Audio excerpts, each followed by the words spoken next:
You're listening to the Stock Market Options Trading Podcast, a podcast helping retail traders like yourself get better results.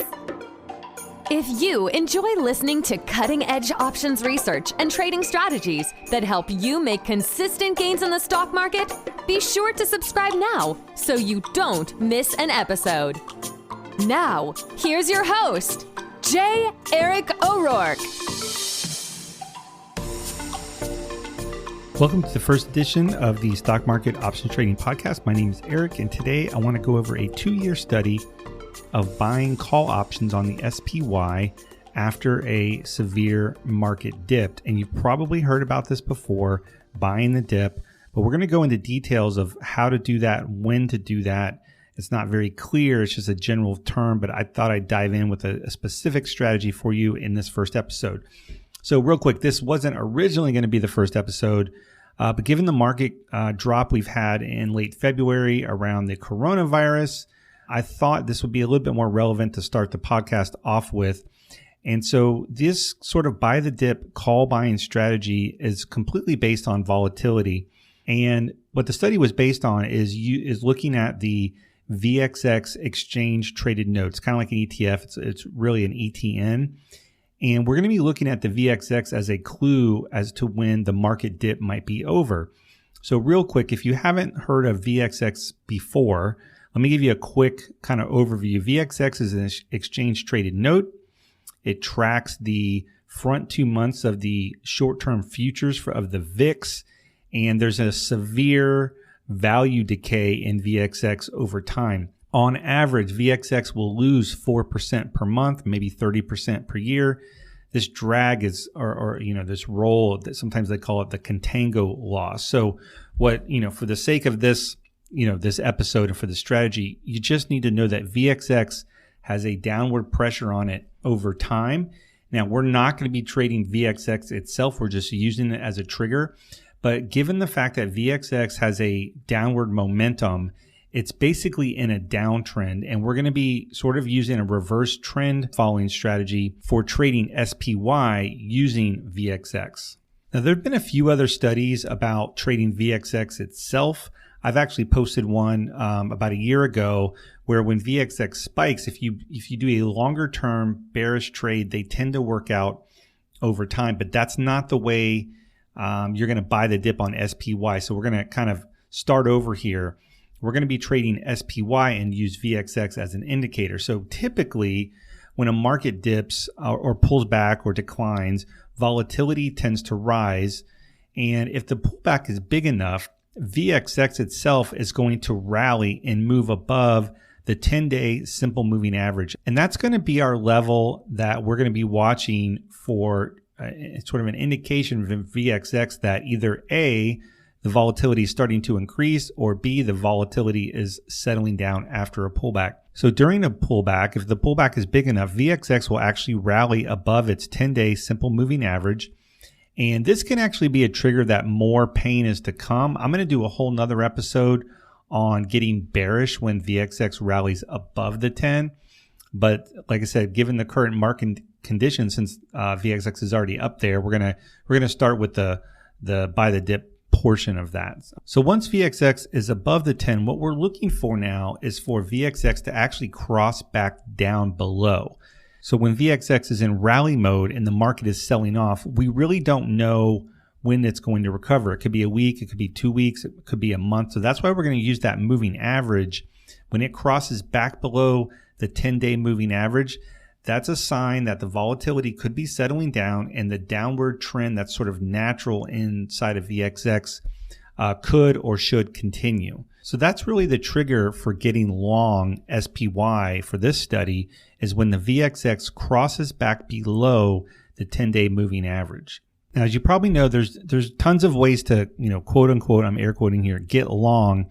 And we're going to be looking at buying call options, but some people might ask, well, can you sell a put spread? And the answer is, well, yes, but that's not what the study we're going to look at. We're going to look at actually buying a single call option, and we're going to talk about the strikes, the duration, and when to take profits. So I've sort of played with the parameters of this trade to kind of see, keeping in mind things like, well, how much is this option going to cost us? A lot of times we trade vertical spreads to reduce our cost basis.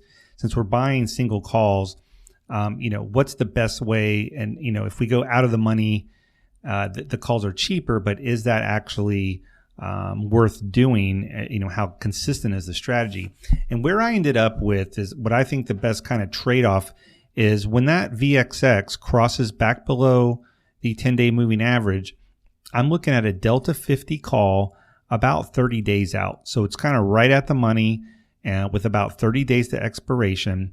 And when I'm looking at how much that actually costs, and this is, again, a 2-year study, for the past 2 years, the average price of that option is somewhere between $400 and just over $500. So somewhere about between like $400 about $525. So that's how much capital you would need to outlay on average. And obviously volatility is going to be different and, over time. But I looked at going a little bit deeper in the money, which actually performed slightly a little bit better, but you're going to be paying upwards of $700 or $800 a contract. And the return on capital wasn't much better than the Delta 50 option that we're going to kind of focus on here. So again, we're about 30 days out. We're buying Delta 50 call option. And here are the parameters that I put into the back test. I thought was a good trade-off again of profit and win rate and all that stuff. So first of all, we're going to be putting a 50% stop loss on that call option. So again, imagine the market, selling off hard, volatility starts to settle down. The VXX crosses back below that 10-day moving average, and we buy the call option. And the worst case scenario is that the dip is not over and VXX rallies back up, and this happens sometimes. And so we're going to put a 50% stop loss on the option. That way, in case the market rallies, or maybe, it doesn't quite completely get back into a downtrend, or the market doesn't get completely back into an uptrend, maybe it chops around a little bit, we're going to want to exit that trade as well. So we're using a 50% stop loss, but our max profit, what we're going to be looking at is trying to achieve 100 to 125% gain. So our risk reward is actually geared to the upside.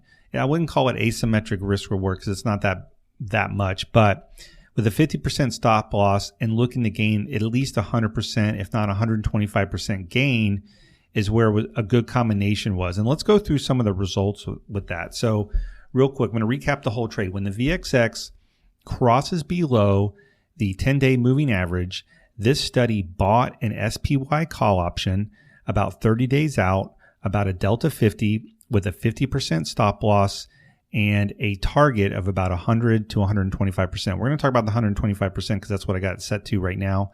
Over the past 2 years, there were about 10 trades. There was a 60% win rate. So there were 6 wins, 4 losses. The average gain on this strategy was $637, and the average loss was about $300. And that's kind of in line with what we talked about. Generally, you're going to pay between $400 and $500 for this. So an 125% gain is going to be, closer to $600 or so. And a 50% loss is going to be about, $250, $300. That's the result of that. And I'm looking at the P&L curve, and it's got a nice gentle slope to the upside. The return on capital here was about 226% of the capital that was allocated. I made a total of about $2,500. And again, it was about 10 trades. And this is just going back the last 2 years.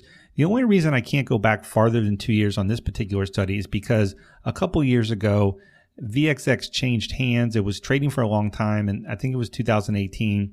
They did away with VXX, and it came out to be VXXB. And then I think the ticker went back to VXX. So there's been a little bit of changes in there. So I wish I could get a little bit farther back in this study. But I've used this study looking for getting bearish as well when VXX crosses above the 10-day moving average. There's some good studies I'll be coming out with here on the podcast and as well on the YouTube channel. I'll be posting it over there too. So let me wrap it up again real quick. When the VXX crosses back below, this is after a market dip, below the 10-day moving average, this study bought a Delta 50 SPY call option about 30 days out. We put a 50% stop and a 125% target, had a 60% win rate. The winners were twice as big as the losers, made about $2,500, and this is trading single contracts and has a pretty smooth equity curve going back the last 2 years. So this is something I'm going to be looking for whenever, this market dip ends, is watching that VXX and the 10-day moving average and see, when the dust settles from all this coronavirus sell-off. And real quick, it would mean the world to me if you could take about 30 seconds, leave a rating for the podcast, either on Spotify or over on Apple Podcasts. We're in Google Podcasts as well. Let me know what you thought about this episode. If you're looking forward to more studies like this, I would really appreciate it. That's it for today's podcast. I hope you found it informative and helpful. The next episode is coming out soon, so I'll talk to you then. Thanks for listening to the Stock Market Options Trading Podcast. To join our community of options traders, head on over to patreon.com/vertical spread options trading for details. But before you go, you should know that everything discussed on this podcast and in this episode is for informational purposes only and should not be considered financial advice of any kind.